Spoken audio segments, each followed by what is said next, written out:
Un pequeño gatito está atrapado profundamente dentro de un agujero, llorando débilmente.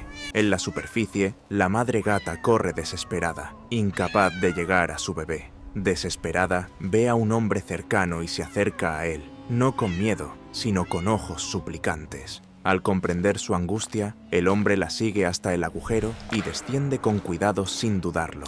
Rescata al gatito y lo lleva de vuelta a la superficie de forma segura. La madre gata toca suavemente a su bebé.